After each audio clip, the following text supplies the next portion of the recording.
Moon rises and the desires awaken, thirst rises, and the blood is taken. For a couple of thousand years, various folklore across the world have had several episodes of humans transforming into animals. Amongst them, the ancient texts from Greece from 2400 BC, which talk about men turning into wolves, or as it is usually called, werewolves, stand out for the sole reason of the horror and fear it inflicts on the listeners. Despite the fact the ancient texts talk about such men-turning monster werewolf stories, careful scrutiny reveals that they are mostly associated with nomadic tribes in cold countries, where communities used animal fur-based clothing during cold nights for survival, and in days when men knew less, such attires could soon lure one to believe what they saw in sun and dark were different, a man during the day and a monster during the night. Adding to all this, the modern media has exploited this legend as one of their own and woven several fabulous stories, movies, and TV series around it for rich dividends of viewership. So today we are going to dig into 12 such werewolf movies from the 1980s, which have exceptionally revealed the bloodthirsty moods of these hybrids. Here we go. Before we go into our explanation, we have a very small request. If you like our content, please support us by subscribing to our channel.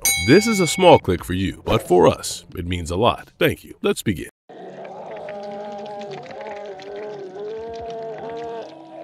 An American Werewolf in London, 1981. John Landis gets one of the best bloodsucker of a movie, which is also considered to be an all-time great. He also succeeds in making it almost a separate genre. David Kessler, essayed effortlessly by David Naughton, gets injured by a werewolf on the moors of Yorkshire when making an adventure trail during a full moon night along with his friend Jack Goodman, played by Griffin Dunne, who is killed by the werewolf. Despite being warned by the pub dwellers at a local pub called the Slaughtered Lamb, the werewolf gets killed by the gunshots of the local public and transforms into a man before more people arrive on the scene. David survives the injuries, and at the hospital, he is visited by his dead corpsely friend Jack, who warns him that David is a werewolf himself now, being infected and that there is a big danger to the people around him. Jack also communicates that David has to die for the werewolf bloodline to end, and only then can the dead people from werewolf attacks get completely relieved from the world. Out of the hospital, David starts his moon-triggered transformation into a werewolf and starts a killing spree in London. The metamorphosis of David into a werewolf is still today considered to be one of the most iconic scenes in cinema, as dense hair covers up all of David's body. His hands, fingers, and nails on all fours get longer and stronger. His back bows and his scapula and clavicles adapt themselves for higher power and thrust. The features of his face turn monstrous, with ears and eyes getting longer, wider, and his canines splitting out of the gums bigger and stronger. It is a beauty and a beast to watch it all. In the human avatar, he falls in love with Alex, his hospital nurse, and starts living with her. As the story moves on, we get to see the complications of this unfortunate precedence for David to get such supernatural powers, and an eventual but meaningful culmination of it with love playing a part in it. Reviews have called it an epic and one of its kind, with a magnificent storyline and Landis's ability to narrate a superlative, with carefully laden humor, and importantly with limited technical abilities available during those days. In one of the interviews, Landis says that due to the limited resources they had for such stories during those days, he also had to go for unknown and fresh faces for the movie cast. Surely for us, this is a marvel considering the era, and is rightly called a cult classic.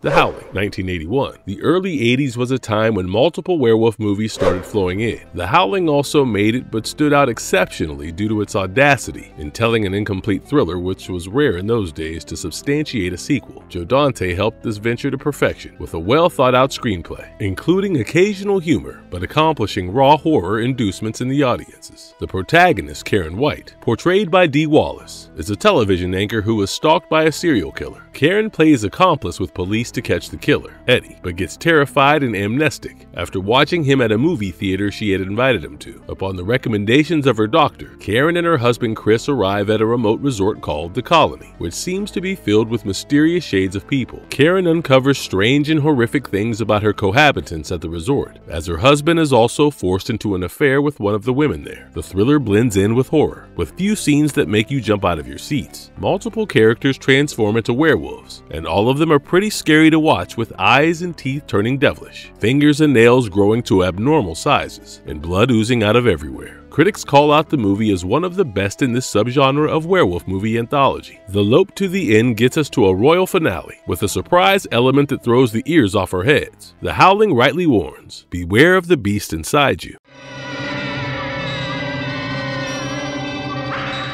Night of the Werewolf, 1981, directed by Jacinto Molina. This is the 9th of the 12-part Spanish Hombre Lobo series, centered around werewolves during the 80s. The legendary Paul Naschy, who werewolfed almost throughout his career along with other famed spooky roles like Frankenstein's monster, and Count Dracula continues to fight and bite. In the 15th century, a Hungarian werewolf named Waldemar Daninsky, played by Paul Naschy, is temporarily neutralized by pushing a cross dagger into his heart and laid to rest at the castle, whereas his evil mistress Elizabeth Bathory, portrayed by Julia Sally, is killed along with her company of witches. In the present day, a possessed girl called Erica, doomed by the mystic powers of the dead mistress Elizabeth, drives to the old castle along with 2 other girls, Karen and Barbara. The castle is hounded by 2 grave robbers who greedily pull out the dagger from Waldemar Daninsky's chest, thereby resurrecting him. As Daninsky changes to a werewolf, his eyes remain humane, and the body hair turns too dense, more like a bear. Meanwhile, Erica revives the evil Mistress Elizabeth as a vampire with a ritual. The remaining tale, which is filled with thrilling moments and eerie shrills, is all about Daninsky's werewolfy resolve, bordering sanity versus the evil Elizabeth's vampirish selfish sins she continues to commit. So it is more of a Kong versus Godzilla, with a werewolf vs vampire fight as a conclusion. Critics applaud the beautiful cinematography of the movie, with a wonderful setting and visually pleasing shots. The movie is a must-watch for its nonchalant portrayal of women in powerful roles, not merely as victims as in most of the horror movies of that era.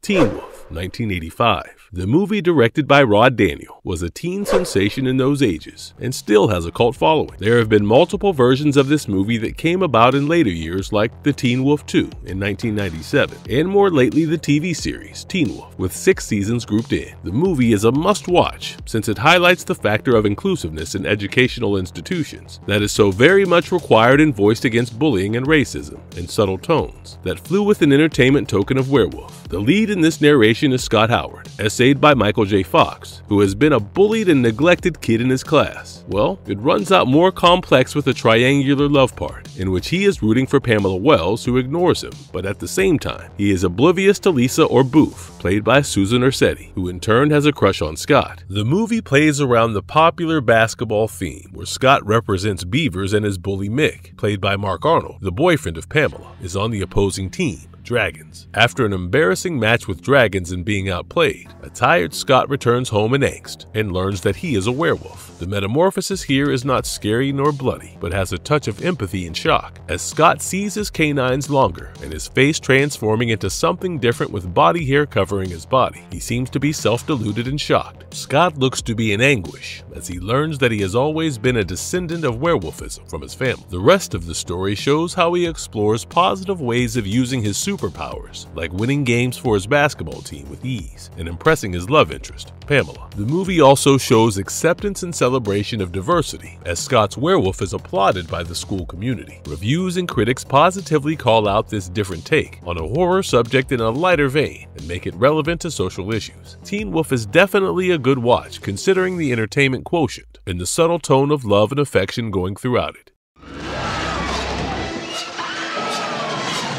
So for Bullet, 1985. The movie is based on the short novel by Stephen King, Cycle of the Werewolf, coming after a lull of werewolf movies followed by the overdosed early 80s. This served the right platter of horror and thrill. The story is narrated by an older Jane Coslaw, played by Megan Follows, about what she and her family went through in 1976, 9 years earlier in the tiny town in Maine. Jane and her specially abled little brother, Marty Coslaw, portrayed by Corey Haim, are terrified, along with other citizens, as a series of gruesome killings take place in the town. The local Sheriff Haller is clueless, as the villagers together form a task force to hunt down the killer amongst them. The mayhem perpetuates into a stray fire, as more people get bludgeoned while on the search for the unknown murderer in the forests. Jane and little Marty try to resolve the mystery with their little smart tricks, and almost come to the end of it when Marty is attacked by a horrific-looking werewolf. The killer gets unraveled to the audience with a scary werewolf transformation scene, as Sheriff Haller is killed brutally, the protruding canines with the neck collars cracking into hairy shoulders, the jawline pushing ahead to accommodate the bloodthirsty sharp teeth, and long tongue. The eyes turning red and ears growing creepy make it as devilish as it can. The movie is one of its kind in the werewolf genre, making a skirmish with the human psyche by pitching the antagonist to be someone who holds the morals of a society high enough that his transformation into a beast only reflects his severe lambasting about anything going any lower. Reviews and critics applaud the horror flick, highlighting its gripping narrative and entertaining screenplay that keeps you engaged throughout. Watch Silver Bullet for its setting, which makes you one among the townsmen, and feel the pulse and tension on the screen with a fluidity that takes you well through 95 minutes of its run.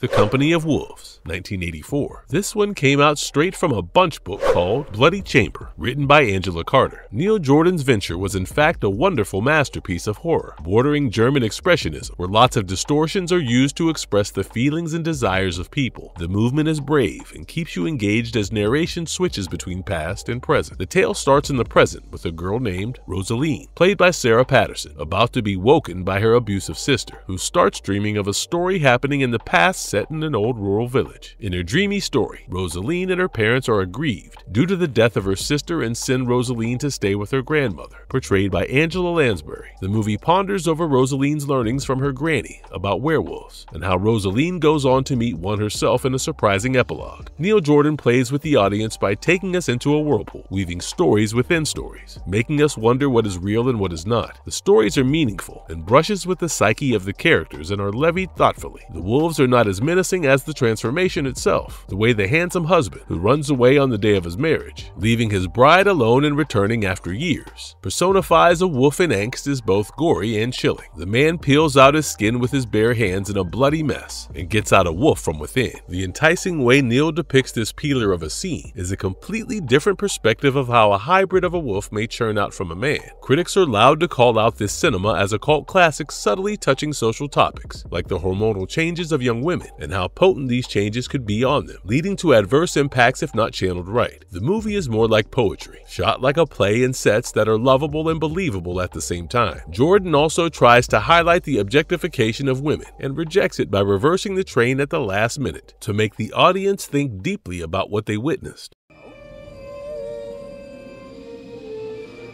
Wolf, 1981. Michael Wadley's movie is a trendsetter that somewhere outlined the potential of a biomedical research catastrophically going wrong. For the records, this could highlight the disdain that a man can dish out to another man without any lament. Albeit, Wadley does not explicitly say anything about it. He presents a case that can make you circumspect in horror about an alternate species that can eliminate the incumbent. Murders of a couple of popular torsos in the city lead to Detective Dewey Wilson, portrayed by Albert Finney, and a chosen special ally, Rebecca Neff, played by the beautiful Diane Venora, to be the mascots for finding the truth behind the truth. The investigation leads the protagonist pair to some Native Americans, which in turn reaches a stage that makes you think we finally hit the werewolfy pedestal, but not to be that. The plot makes a wink and journeys towards a special species of wolves who are advanced and superior to anything that we had ever known then. There are no mystic body bloopers of a werewolf appearing here, but real wolves roaming around with horror, waiting at every hook and nick of the tail. Reviews rank this one high with a lot of intelligent screenplay and fresher of a werewolf story remarks. The movie is a wonderful amalgamation of horror and suspense, and the spray of nativeness of America makes it refreshing, rich, and touchy. Wadley carefully crafts his cast into a beautiful mold of cavern, which invites you into its dark world of savage, hallucinated humans, feeling superior, unaware of the fact that they are hunted with a careful choice by a sharp, advanced breed of animals that are the result of a human ignorance for nature. Unless otherwise seen, you can always be stumped by the smart playwright here. You can look at this cinema two ways. Maybe it was an advanced breed, or maybe the shapeshifters were werewolves as the natives claim. In any case, the root cause of the problem here seems to be nature's destroyer in chief, man.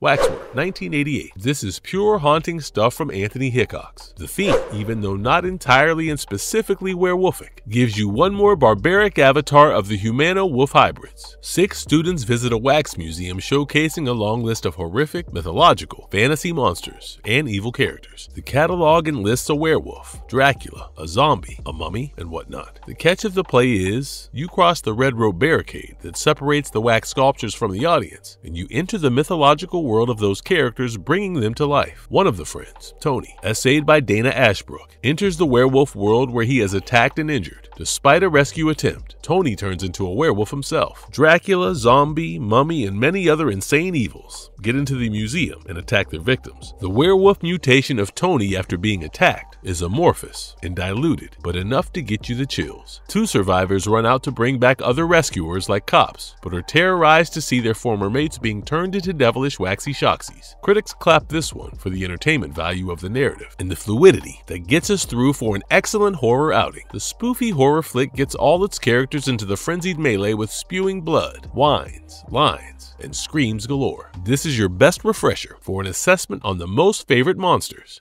The Adventures of a 2-Minute Werewolf, 1985. The pleasure of childhood, mixed with a little cringe-worthy werewolfancy, is blended into a 45-minute entertainer. Noel Johnson and Julia Reardon as the little Walt Cribbins and Walt's best friend Cindy play their roles to perfection in this 45-minute TV film from the mid-80s. On a late evening, Walt and Cindy are returning from a werewolf movie when Walt finds out that he can turn into a werewolf, the bout of which just lasts 2 minutes. Cindy tries to help her best friend by trying to understand the topic without revealing this to anybody. Concurrently, there are burglaries in the town that are being investigated by the sheriff, which points at Walt and Cindy since they were seen during the thefts in the vicinities. How the two little ones help by trying to unravel the thief with some support from the superhuman strength of Walt's cute werewolf, and the secret of Walt's werewolf metamorphosis forms the jinx of the rest of the cinema. The transmutation of Walt into the lycanthrope when he is lying down on his bed is subtle with cut shots mixed fading, showing the gradual process without much inconvenience to anybody, as excessive body and facial hair, long ears, teeth, canines, elongation of hands and feet are shown appearing feature by feature. Reviews praise the movie a gossamer, with a hidden agenda of introspecting on the feelings of teenagers as they reach puberty with a lot of physical changes like voice and body hair. The dialogues are real and give a delicate touch to the usually bloody theme of werewolves. A wonderful outlook of horror turned upside down into a high morale frustum with a ripped ego.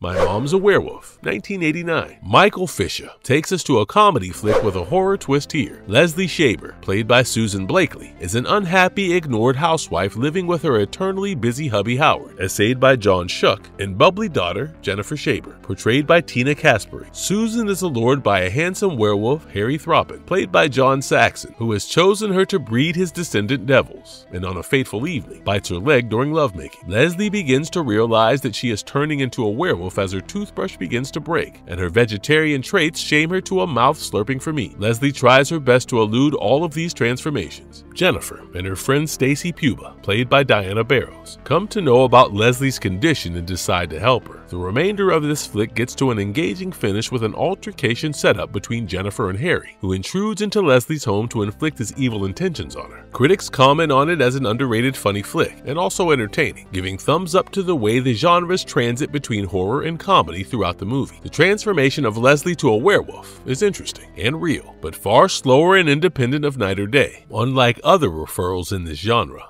Lone Wolf, 1988. This John Callis-directed suspense and horror thriller is a rock band that makes you enjoy the beats. The fiery concoction begins to stir at Town Fairview, where citizens get killed by an unknown assailant brutally. The gore is epitomized with the hearts and intestines of the victims pulled out with no mercy. The local police suspect the jaws of wild dogs to be responsible. However, members of a rock band and the local school students are not ready to buy in with this chip. The drama unfolds with a gripping narration as pointers build up on several suspects. Julie Martin, played by Diane Brown, Rockstar Eddie by Jamie Newcomb, and Kevin Hart as a nerdy computer expert Joel play pivotal roles in this dark, saucy soup of a movie. The remainder revolves around the core group of students in the rock band about how they unravel the mysterious and scary killer whom they believe is a werewolf. The metamorphosis of the werewolf is done with the help of mechanical stretchers and gas bladders. The sound effects of popping tissues in the throat during the alternation, along with carefully done jitters of saliva splashing out as the jaws drag out of the chins, give the scene an effectiveness like none other. The conceptualization of having the rock band play several wonderful numbers like Let It Rock as a parallel theme with horror makes it bingey to watch. Reviews praise the movie for deservingly a well-done conclusion and a hugely enjoyable melodious screenplay. Lone Wolf basks in glory with its horror genre, combined with danceable rock music together with its undeniable suspense buildup. For eternity.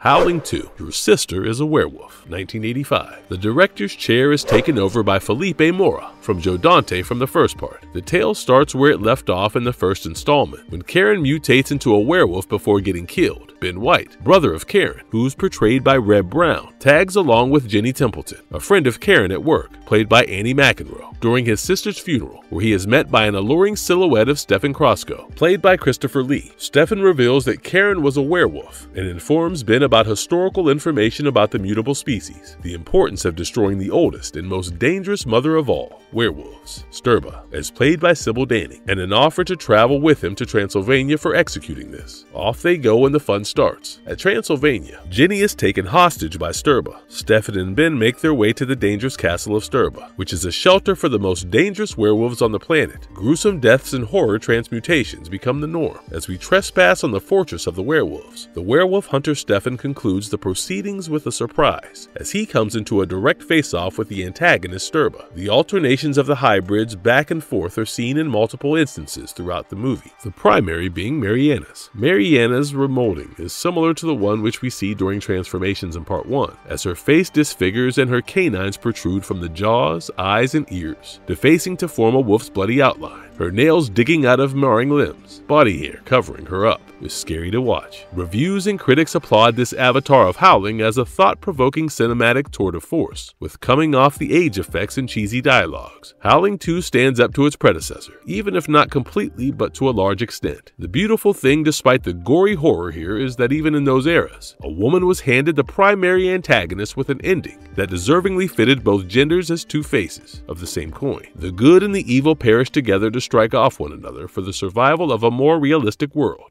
Marvelous verdict. The 12 stories make up a case for a much higher level of thinking as we close in this deep peep. The concept of the werewolf showcases a duel within us, that of the good and the evil. A beautiful occasion like a full moon can blemish the party due to an insane calling from inside if we do not have a gate to cover up that. Each of the movies up there was built during an era when the movie effects had not evolved technically, and the men on the thrones had to take calls so carefully that we can easily imagine the amount of heart it took to overhaul the dread of huge losses. The core of the movies, the excitement for the audiences, was primarily the mutations of men to monsters, since this was always creatively imagined, but never seen in life. So right from the American Werewolf in London to the Howling 2, each of the alternations of human to werewolf looked diverse, some rapid, some gradual, some obvious, some not obvious, some horrific and bloody, and some others clean and comical. With the available makeup tactics along with gas bladders and mechanical components, they could achieve a feat that is till date watchable. For the legacy to have lived even to this day, the old men have to be thanked gratefully for having made such terrific attempts in sustaining a genre that marveled in any of the combined genres like suspense, thrillers, and comedy alike. We enjoyed every bit of all of the above gems, be it the tragical David Kessler, or the mystical Rosaline, or even the cute Walt. They all did what they could by the best possible means to entertain us with their thirst for art. The werewolf will always remain close to us and stay with us forever, due to our tendencies to always see the good reign over the evil, but at the same time,